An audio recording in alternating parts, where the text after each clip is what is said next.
La protection de la terre et du non-humain, une alliance sacrée pour le vivant. Chers explorateurs de terre vivante.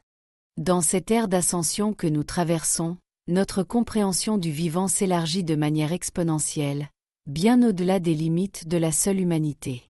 Nous reconnaissons désormais avec une clarté nouvelle que la Terre n'est pas une simple ressource inerte, un amas de matière à exploiter. Elle est, au contraire, un être souverain et conscient, un organisme vibrant avec lequel nous partageons une destinée commune, profondément interconnectée. C'est pourquoi notre Constitution, loin d'être un simple texte de lois arides et restrictif, est une alliance sacrée avec la biosphère tout entière. C'est un pacte de coexistence harmonieuse, de respect mutuel et de co-création avec tous les règnes du vivant qui peuplent notre magnifique planète. On passe d'une vision anthropocentrique, où l'humain domine la nature, à une réalité où l'humain s'intègre humblement et honore chaque expression de vie, reconnaissant sa propre place au sein de cette grande toile cosmique. La voie de la nature et l'établissement des droits du vivant. L'ancien paradigme nous a malheureusement inculqué l'idée de voir la nature comme un objet passif, destiné à être exploité pour nos seuls besoins. Aujourd'hui, un changement fondamental s'opère, nous apprenons à écouter sa voix, à percevoir sa sagesse intrinsèque. La question cruciale se pose: comment les règnes animal, végétal et minéral peuvent-ils être représentés de manière authentique au sein de notre assemblée constituante, et plus largement, dans toutes nos structures de gouvernance? Cela se manifeste par l'intégration profonde de gardiens de la Terre, d'êtres aux connexions profondes comme les chamans, de scientifiques intuitifs qui unissent le savoir du cœur et de l'esprit, et de collectifs dédiés qui agissent comme de véritables émissaires. Leur rôle est de traduire les besoins impérieux et la sagesse ancestrale des écosystèmes, d'être les porte-paroles des forêts silencieuses, des océans profonds, des montagnes majestueuses et de toutes les espèces qui nous entourent. Leur présence assure que la voix de chaque brin d'herbe, de chaque goutte d'eau, de chaque créature est entendue et honorée dans chaque décision prise par l'humanité. Au cœur même de cette nouvelle alliance, nous inscrivons de manière claire et inaltérable les droits de la nature dans la Constitution de la Terre. Ce ne sont pas des concepts abstraits, mais des principes vivants. Chaque rivière possède le droit inaliénable de couler librement, pure et sans entrave; chaque forêt celui d'exister, de prospérer et de se régénérer dans son cycle naturel; chaque montagne celui de conserver son intégrité sacrée et ses énergies vibratoires; et chaque espèce, du plus petit microbe au plus grand cétacé, celui de vivre, de s'épanouir et de coévoluer sans interférence destructrice. Ce ne sont pas de simples déclarations d'intention, mais des principes juridiques, éthiques et énergétiques qui guident toutes nos actions et toutes nos interactions avec le monde naturel. La protection du non-humain devient ainsi une priorité absolue, non pas par simple devoir moral, mais par une reconnaissance profonde et vibrante de l'interconnexion sacrée de toute vie sur cette planète et au-delà. Principe de régénération et d'alimentation consciente. La Constitution de la Terre ne se contente pas d'établir des protections, elle inspire activement la régénération.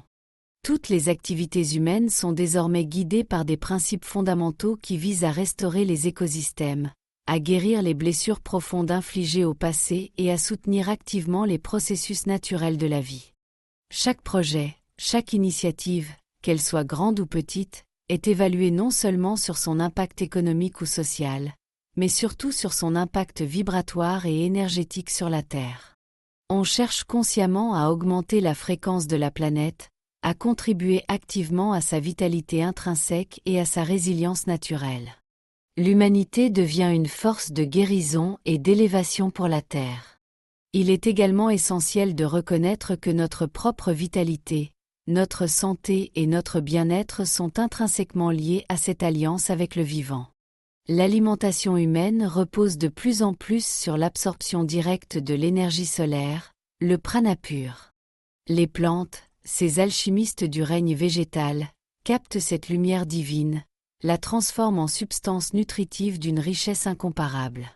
Nous la consommons, nous connectant ainsi à la source même de toute vie et à l'énergie cosmique. Cette prise de conscience radicale guide nos choix alimentaires et nos pratiques de vie. L'Homo sanctus, cet être humain évolué, n'a plus besoin d'une agriculture intensive, déstructurante et énergivore, il se nourrit en parfaite communion directe avec la nature. Il suffit de tendre la main pour cueillir une pomme gorgée de soleil sur la branche, de se pencher pour récolter quelques bleuets riches en énergie. Ces gestes simples et quotidiens, ces petites choses prises à même la nature dans la gratitude, ne sont pas seulement un acte de subsistance physique, mais une forme de communion sacrée et consciente avec la terre-mère. Notre tube digestif, dans cette nouvelle ère, est spécifiquement adapté pour assimiler cette énergie vitale sous diverses formes, acceptant harmonieusement les fruits juteux, les légumes gorgés de lumière, les grains nourriciers, les noix énergisantes, les herbes médicinales, les champignons aux vertus ancestrales, et même certaines résines végétales aux propriétés uniques.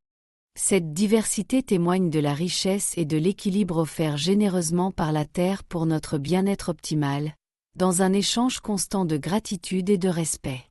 Sanctuaires et zones de vie sacrées, des espaces pour la souveraineté de la nature. Pour ancrer et manifester concrètement ces principes d'alliance, nous établissons des sanctuaires et des zones de vie sacrées à travers le monde. Ce sont des territoires constitutionnellement protégés de toute intrusion ou exploitation humaine destructrice, où la nature règne en maître absolu, où ses cycles et ses rythmes sont intouchables. Ces lieux deviennent de véritables poumons de pureté vibratoire, des réservoirs inestimables de biodiversité et des espaces sacrés où le vivant peut s'exprimer dans sa forme la plus authentique et sauvage, sans altération. Ils servent aussi de centres vitaux de reconnexion et de ressourcement pour les humains, des lieux où l'on peut se purifier, apprendre de la sagesse millénaire des anciens arbres, des roches et des eaux, et se rappeler notre rôle profond de gardiens humbles et aimants. Ces zones ne sont pas de simples réserves isolées ou des parcs à visiter, mais des points d'ancrage vibratoires essentiels qui irradient leur harmonie, leur paix et leur vitalité dans le monde entier. Elles incarnent la reconnaissance concrète de la souveraineté absolue de la nature et rappellent à l'humanité sa place humble, respectueuse et interconnectée au sein du grand réseau de la vie. Elles sont la preuve vivante de notre engagement envers la Terre. En intégrant la protection de la Terre et du non-humain au cœur même de notre constitution consciente, nous manifestons une alliance sacrée et inébranlable, un engagement profond et collectif à honorer, protéger et coévoluer avec l'ensemble du vivant sur notre planète, et au-delà, pour les éons à venir. C'est le chemin de la sagesse et de l'amour que nous choisissons.